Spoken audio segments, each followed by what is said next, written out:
मैं यीशु के साथ दूर में चलूंगा, अपनी आँख उसकी तरफ लगाऊंगा, हाथ में लेकर झंडा है आज़ाद, यीशु मेरा मुझे मज़लूम, चलते चलते नूर में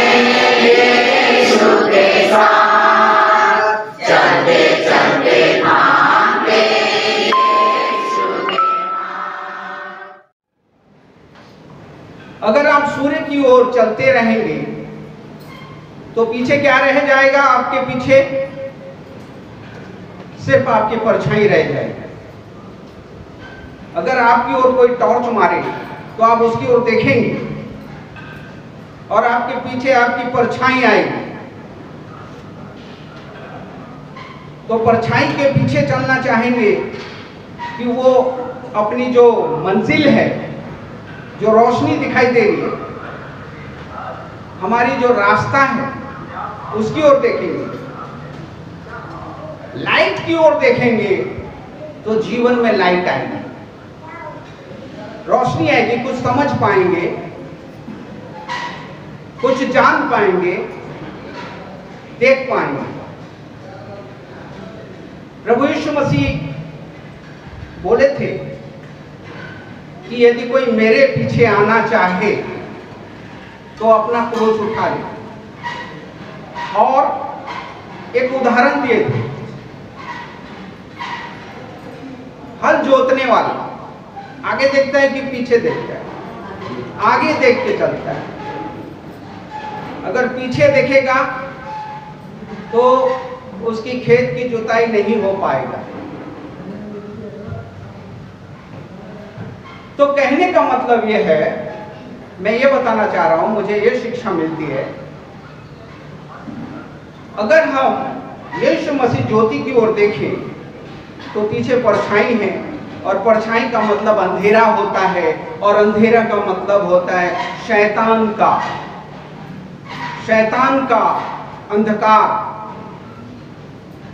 अगर पीछे जाते हैं तो शैतान के पीछे चलेंगे, अगर आगे ज्योति की ओर चलना चाहेंगे तो यीशु की ओर चल रहे हैं। पीछे देखना नहीं है। अगर आप पीछे देखते हैं, बाइबल में पुराने नियम में लूत की पत्नी थी, उसने भी पीछे मुड़ के देखा था, तो क्या हो गई थी? वो वहीं रह गई थी। अब जानते हैं ना, लूत की पत्नी नमक का खंभा बन के रह गई। तो जितना बोला जा रहा है उतना ही करना है। हमारा स्वामी प्रभु यीशु मसीह है, वो जैसा बोलेगा हमें वैसा करना है। वो बोल रहा है कि मेरे पीछे आओ, तो हमें यीशु के पीछे चलना है। अगर आप और किसी के पीछे चल रहे हैं, हो सकता है कि कोई अच्छा जीवन का प्रबंध है आपके पीछे, शारीरिक अभिलाषा हो सकती है, उसको आपके पीछे रखा हुआ है। शैतान तो यही चाहता है कि मुझे दंडवत कर, मेरे पीछे आकर मैं तुझे, क्योंकि प्रभु यीशु मसीह को भी शैतान ने परखा था। मेरे पीछे आ, मेरी बात मान ले, तो मैं तुझे जो है ये वैभव संसार का सब कुछ दे दूंगा। प्रभु यीशु मसीह पिता की ओर देख रहे थे, परमेश्वर की ओर देख रहे थे, और उसने कहा हे शैतान, मुझसे दूर हो जा। तो भाइयों और बहनों, मैं ये चाहता हूं कि अपने आप को परखना होगा कि मैं यीशु की ओर देख रहा हूं, देख रही हूं, चल रहा हूं कि चल रही हूं। इस बात में अगर आप बेफिक्र हैं तो आपको कुछ मिलेगा ही, गलती नहीं होना है, क्योंकि परमेश्वर पवित्र है और आपको भी पवित्र होना है। पतरस की पत्री में लिखा है कि परमेश्वर पवित्र है और तुम भी पवित्र बनो। तो कैसे करें? हमें दिन प्रतिदिन अपने आप को जांचना होगा, परखना होगा कि मैं यीशु की बात को मान रहा हूं कि नहीं, मैं यीशु के पीछे चल रहा हूं कि नहीं। आइए दूसरा कुरिन्थी 13:5 निकालेंगे।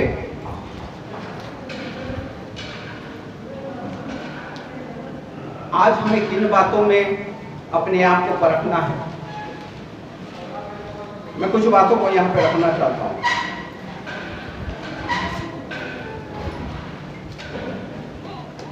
दूसरा कुरिन्थी 13 और उसका 5वां पद, अपने आप को परखो। पढ़ेंगे कोई भाई? अपने आप को परखो कि विश्वास में हो कि नहीं, कि विश्वास में हो कि नहीं।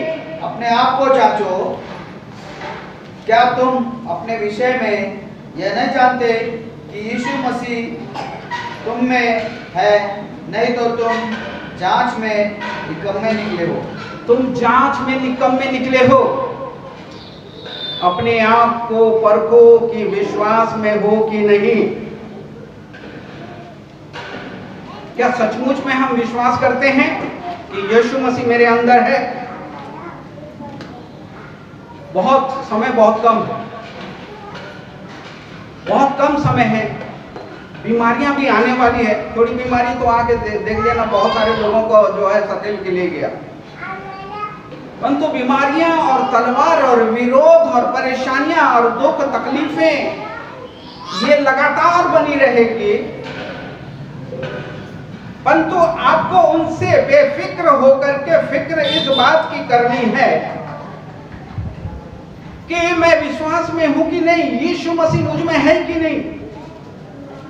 बस इसी की चिंता करना है, क्योंकि हम सदा यहां पे रहने नहीं आए हैं।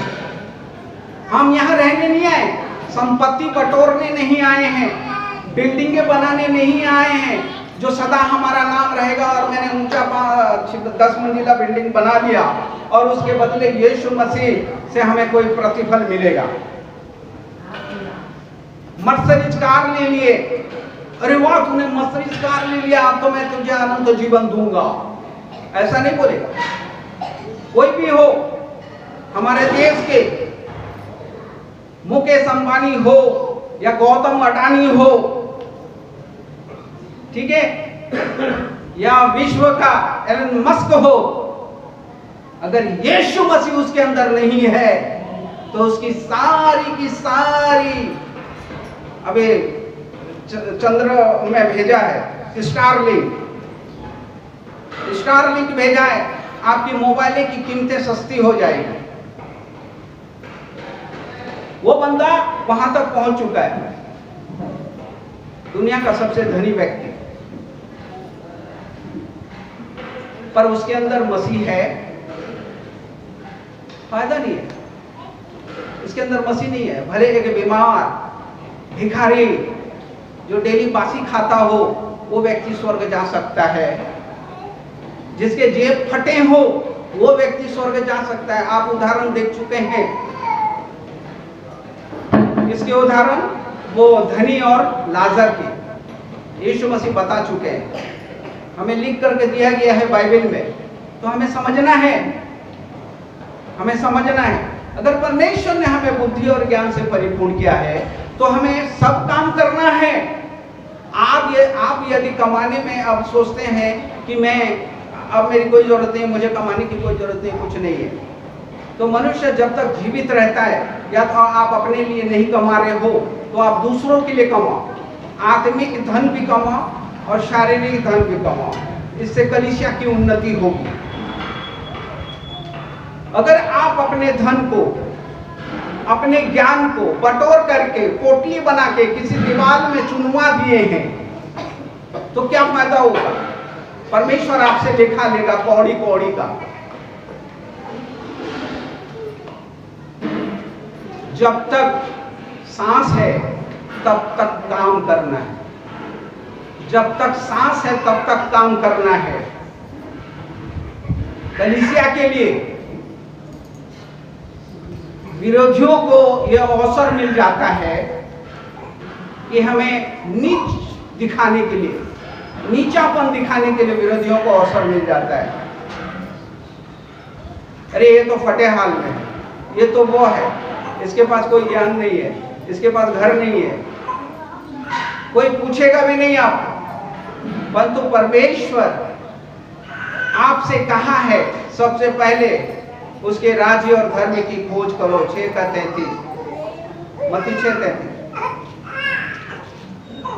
तो परमेश्वर उस व्यक्ति की मदद करता है जो दूसरों की और अपने मदद करना चाहता है, चाहे कोई भी चीज की हो, किसी भी बातों की हो, चाहे ज्ञान हो या धन हो, या चाहे ज्ञान के द्वारा हो या धन के द्वारा हो, परमेश्वर उसकी मदद करता है। तो चलिए हम इस बात को और आगे बढ़ाते हैं। तो आइए हम देखें कि सबसे पहली बात हमने क्या देखा कि अपने आप को परखो, विश्वास में हो कि नहीं। अपने आप को जांचो, क्या तुम अपने विषय में यह नहीं जानते कि मसीह यीशु तुम में है, नहीं तो तुम जांच में निकम्मे निकले। प्रभु यीशु मसीह और यूहन्ना 3:36 में कहा था, जो पुत्र पर विश्वास करता है अनंत जीवन उसका है। अपने आप को परखो, विश्वास में हो कि नहीं। जो पुत्र पर विश्वास करता है अनंत जीवन उसका है। विश्वास का मतलब केवल जो है हाँ मैं करता हूं, लेकिन कर्म नहीं करता है। कर्म नहीं करता है तो उसका विश्वास करना व्यर्थ हुआ। याकूब की पत्री में हम देखते हैं। और यदि हम विश्वास करते हैं तो यीशु की बात को हमें मानना आवश्यक है। उसी के आगे लिखा हुआ है, जो विश्वास करता है अनंत जीवन उसका है, परंतु जो पुत्र की नहीं मानता वह जीवन को नहीं देखेगा। आप विश्वास करते हैं परंतु यीशु की बात को नहीं मानते हैं तो अनंत जीवन को नहीं देखेगा। हमें जांचना होगा कि मैं यीशु की बात को मानता हूं कि नहीं।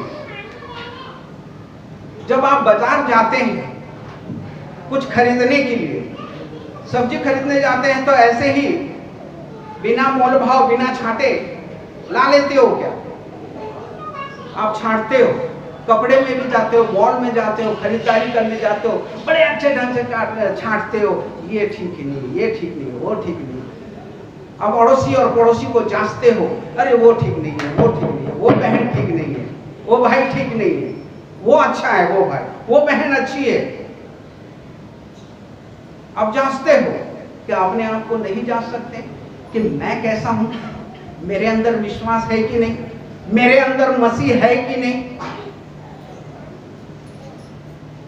नहीं तो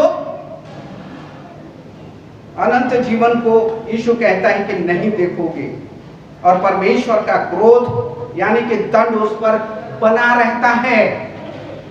यदि आपके अंदर विश्वास नहीं है, मसीह नहीं है, आज्ञाकारिता नहीं है, तो व्यर्थ है। मसीही को ग्रहण करना व्यर्थ है। उससे अच्छा तो आप पहले जैसा थे, ठीक है, पहले जैसा थे, मजा आएगा। पहले जैसा थे वैसे चलो।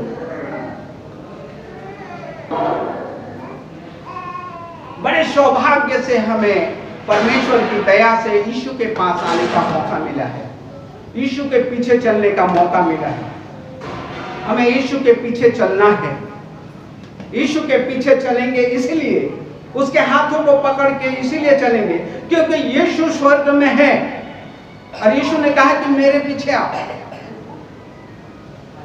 मेरी भेड़ें मेरी बात सुनती है, मेरे बच्चा मेरी बातों को सुनेगा, इसलिए कि मैं उससे प्रेम रखता हूं, और प्रेम रखता हूं इसलिए मैं अपना प्राण दिया हूं, मैं अपना लहू बहाया हूं।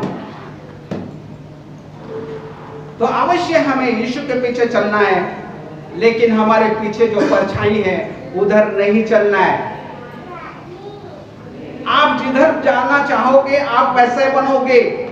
आप ज्योति के पीछे चलोगे, ज्योति आगे है, रोशनी आगे है, तो आपको मार्ग मिलेगा, जीवन का मार्ग। इसी उद्देश्य से हम आए हैं ना यीशु के पास, इसी उद्देश्य से आए हैं कि हम ज्योति की संतान बने, यीशु के संतान बने, और जब हम इस पृथ्वी पर उठा लिए जाएं तो वहां पे स्वागत हो हमारा। हम इसी कारण से यीशु के पास आए हैं। ये नहीं है कि हम जो है अनंत दंड पाए।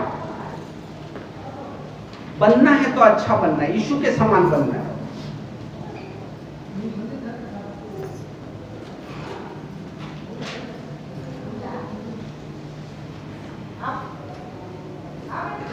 हर कोई अपने आप को जांचना है, जवान हो, बुजुर्ग हो, प्रचारक हो, शादीशुदा हो या बगैर शादीशुदा हो, हर कोई अपने आप को जांचना है जो मसीह यीशु में, कि यीशु मसीह मेरे अंदर है।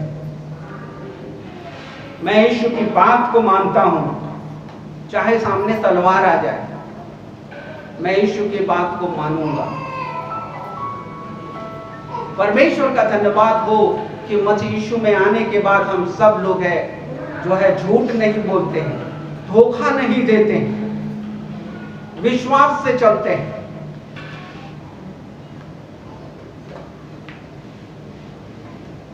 प्रभु यीशु मसीह इसीलिए हमें बुलाया है कि हमारा जीवन जो है रोशन हो जाए, नया हो जाए, नया जीवन। नए जीवन के विषय में बाइबल में बहुत बातें हैं। तुम नए सृष्टियों का आ गया है, तुमने नया जन्म पाया है कहा गया है। क्या हम अपने आप को परख सकते हैं, जांच सकते हैं, चेक कर सकते हैं, कसौटी में कस सकते हैं कि मैं यीशु के पीछे चल रहा हूं, चल रही हूं और अनंत जीवन मेरा है? ये घमंड कर सकते हैं। अगर ये बातें नहीं हैं, ये बातें नहीं हैं तो गड़बड़ है, फिर हम निकम्मे हैं। प्रेरित पौलुस कहता है कि हम निकम्मे हैं। तुम जांच में निकम्मे निकले हो। ये वचन मुझ पर भी कायल करता है, बोलने वाले को भी, क्योंकि वचन जो है हम सब जानते हैं कि दोधारी तलवार है, बोलने वाले को और सुनने वाले को भी काटता है। बेफिक्र होकर के मसीही लोग बैठ नहीं सकते हैं। बेफिक्र होकर के अपने आत्मा की चिंता करना आवश्यक है कि मुझ में किस बात की कमी है, मुझ में किस बात की कमी है। हम जो है जांचें। मलाकी 3:10 निकालेंगे। उस समय भी पुराने लोगों को कहा गया था, 3:10 पढ़ेंगे भाई।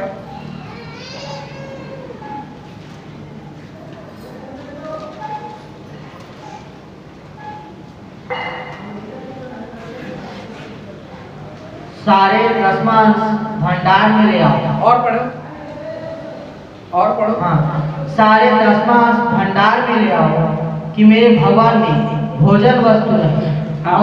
और सेनाओं का यहोवा का यह कहता है कि ऐसे करके मुझे परखो कि मैं आकाश के झरोखे तुम्हारे लिए खोलकर तुम्हारे ऊपर अपरंपार आशीष की वर्षा करता हूँ कि नहीं। परमेश्वर भी कहा था कि अपने मुझे परखो,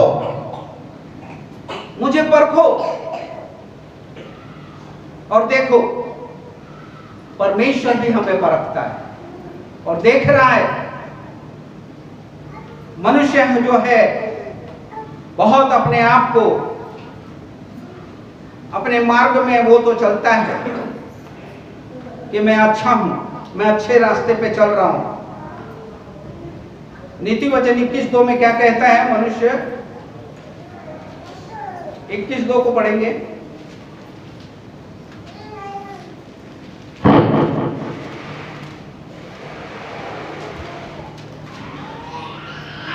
मनुष्य का सारा चाल चलन अपनी दृष्टि में तो ठीक होता है। अपनी दृष्टि में तो ठीक होता है। मनुष्य का सारा चाल चलन अपनी दृष्टि में तो ठीक होता है, परंतु यहोवा मनो को जांचता है। परंतु यहोवा मनों को जांचता है। हम परमेश्वर के संतान हैं, जब वो जांचता है हम सबको, तो उससे पहले कि हम अपने आप को जांचें, उससे पहले अपने आप को जांचें, कहीं उसके जांचने से ऐसा ना हो जाए कि हम निकम्मे ना निकले। परमेश्वर के को ये अवसर मत दो कि वो हम निकम्मे निकले। मनों को, मनुष्य का सारा चल चलन अपनी दृष्टि में तो ठीक होता है, परंतु यहोवा मन को जांचता है। तो ये सबसे पहली बात है कि हमें अपने आप को परखना है कि वाकई में मेरा जीवन यीशु की आज्ञा के काबिल है कि नहीं। अगर ऐसा नहीं है तो यहाँ पे आकर के बैठना, सभा करना व्यर्थ हो सकता है। हम सबको परमेश्वर ने अपना वचन दिया है अपने आप को परखने के लिए। अपने वचनों के द्वारा हम परखे जाएं, परमेश्वर के वचनों के द्वारा हम परखे जाएं, अपने आप को जांच सकते हैं, क्योंकि परमेश्वर का वचन आईना होता है। हम अपने चेहरे को आईने से तो देख करके रंग रोगन कुछ भी कर लेते हैं, ठीक नहीं है चलो यहाँ पे कुछ लगाया गया, परंतु परमेश्वर के वचन जो है साफ साफ हमारे जिगर को, हमारे हृदय को, हमारे मन को दिखा देता है कि हम क्या कर सकते हैं, हम क्या हैं, कहाँ पे हैं, हम कहाँ हैं, कैसे हैं। तो पहली बात यह है कि हम अपने आप को परखें, और दूसरी बात यह है कि हम प्रभु को भी परखें कि अपना हम उसे दे रहे हैं, क्या दे रहे हैं, अपना जीवन दे रहे हैं, उसकी आज्ञा मान रहे हैं, तो उसके बदले में परमेश्वर कहता है कि तुम जो है मुझे परखो। अपने मन को, अपने हृदय को परमेश्वर को देना है, और दे करके देखो, यदि आपको परमेश्वर आशीषित नहीं करेगा तो आप कह सकते हैं कि परमेश्वर ने मुझे आशीष नहीं किया, गलत है।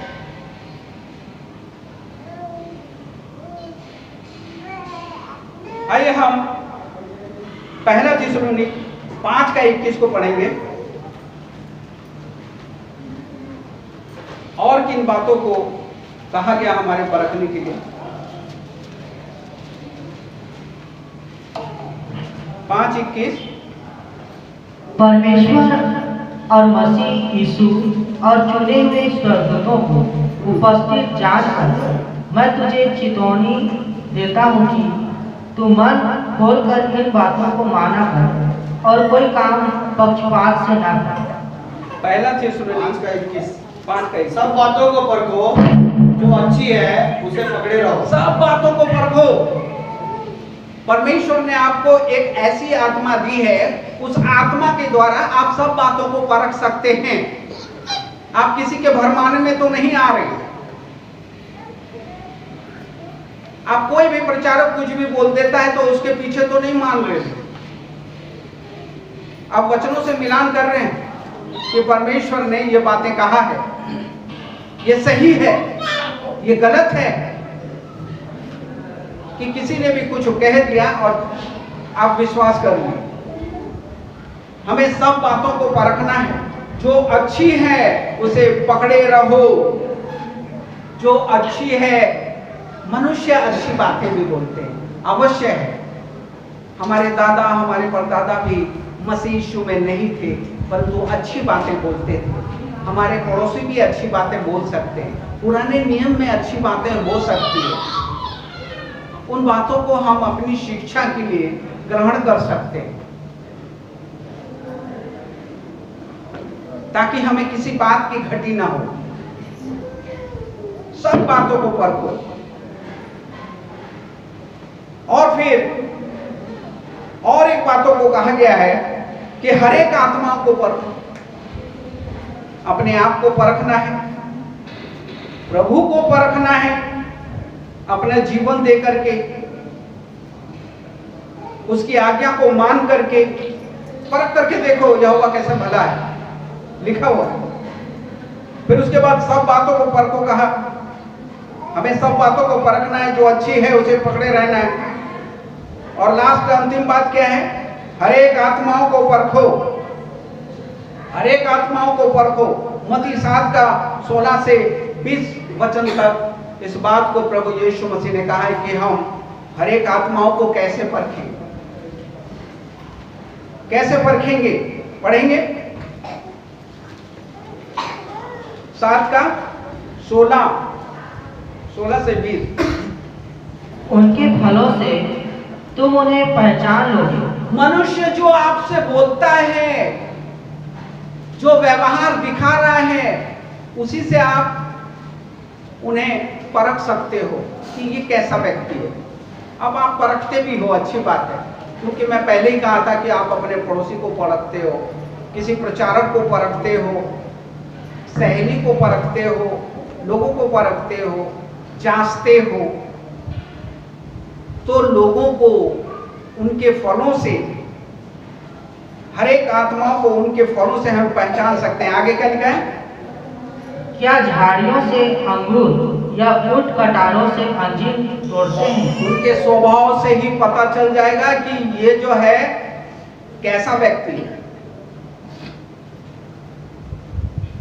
इसके पास, इसके आचरण के द्वारा हम जो है उन्हें परख सकते हैं किसके पास क्या है। हर एक आत्माओं को परखो कहा गया है। और आगे, इसी प्रकार हर एक अच्छा पेड़ अच्छा फल लाता है। हर एक अच्छा पेड़, हो सकता है कि हम अच्छे पेड़ हो, हमारे अंदर फल लगे हो, आत्मिक फल, प्रेम, आनंद, मेल, धीरज, कृपा, भलाई, विश्वास, नम्रता, ये लगा हो सकता है। अगर नहीं लगा है तो आप भी परमेश्वर के निकट निकम्मे हो सकते हैं। प्रेम, दया, कृपा, भलाई, विश्वास, नम्रता, आनंद, मेल। हमें अपने आप को जांचना होगा और हर एक आत्माओं को परखना भी होगा। अगर हम में से ऐसी आत्माएं हैं जिसमें फल नहीं है, तो उसे प्यार से समझाना होगा, तुम में इस बात की कमी है। आप बोलने से ना डरे। हो सकता है कि आपको ऐसा बोले कि बड़ा आ गए मसीही बनने वाले, यीशु के जैसा बनने वाले। हमने लोगों को समझाया है और लोगों ने हमें लोगों की ये बातें हमें मिला है। हमें बड़ा दुख होता है उनके जीवन से, बड़ा दुख होता है। हम किसी को, कलीसिया के लोगों को समझाते ये ठीक नहीं है, आप ऐसा करो, तो वो हमें जो है मुंह पर भी बोले हैं, बड़े आ गए मसीही बनने वाले।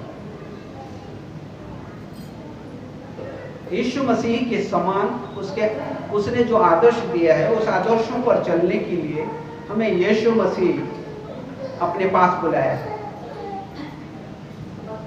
तो हमें चलने में क्या दिक्कत है? नहीं, मुझे भूख लग रहा है, मैं नहीं चल सकता, मुझे खतरा है, मेरे बाल बच्चों के लिए खतरा है, मैं नहीं चल सकता, नहीं चल सकते। लोगों के पास अपना गवाही नहीं दे सकते कि यीशु मसीह के पास क्यों आए हो, तुमने अपना धर्म क्यों परिवर्तन कर लिया। बहुत से लोग जो है जवाब नहीं दे पाते। मैं यीशु मसीह के पास अपने पापों की क्षमा के लिए आया था, अनंत जीवन पाने के लिए आया था। है कहीं अनंत जीवन कोई दे सकता है? है आपके पास अनंत जीवन? आप दीजिए, आप बता दीजिए किसके पास है पापों की क्षमा, उद्धार, एक नया जीवन, एक नई सोच, नया परिवर्तन मैंने यीशु मसीह में पाया। उसके प्रेम से कोई मुझे अलग नहीं कर सकता। ये जवाब है हमारे पास, ये जवाब हर एक के पास होना है। लोग क्या बोलते मन में, मेरे को यहां तकलीफ हो रहा था, मेरे को यहां फोड़ा था, ठीक हो गया, मुझे जो है शुगर था, मुझे बीमारी था, कैंसर था, मेरा बेटा चंगा हो गया इसीलिए आई। हे यीशु मसीह, आपके पापों को जो सबसे बड़ा रोग है उसको खत्म किया। आप इसीलिए यीशु के पास आए। पाप से बड़ा और कोई रोग नहीं होता है। उस रोग को यीशु मसीह ने चंगा किया। आपके पापों को उसने अपने ऊपर लेकर के क्रूस पर बलिदान हुआ और आप जो है विश्वास करने के द्वारा, आज्ञा पालन के द्वारा आप पुत्र और पुत्रियां बन गए। अब आप इस पृथ्वी से जाएंगे तो आप ईश्वर की संतान, स्वर्गदूतों के समान हमेशा हमेशा राज करेंगे। हमेशा हमेशा राज। वहां कोई पत्नी, कोई बच्चा, कोई पति, ये सब का टेंशन नहीं रहेगा। और इस जीवन में भी कोई टेंशन नहीं लेने का किसी के विषय में। टेंशन एक ही बात का लो कि मुझ में जो है मसीह है कि नहीं, मुझ में जो है मसीह है कि नहीं। अंतिम वचन मैं पढ़ना चाहूंगा, 2 पतरस 1:10।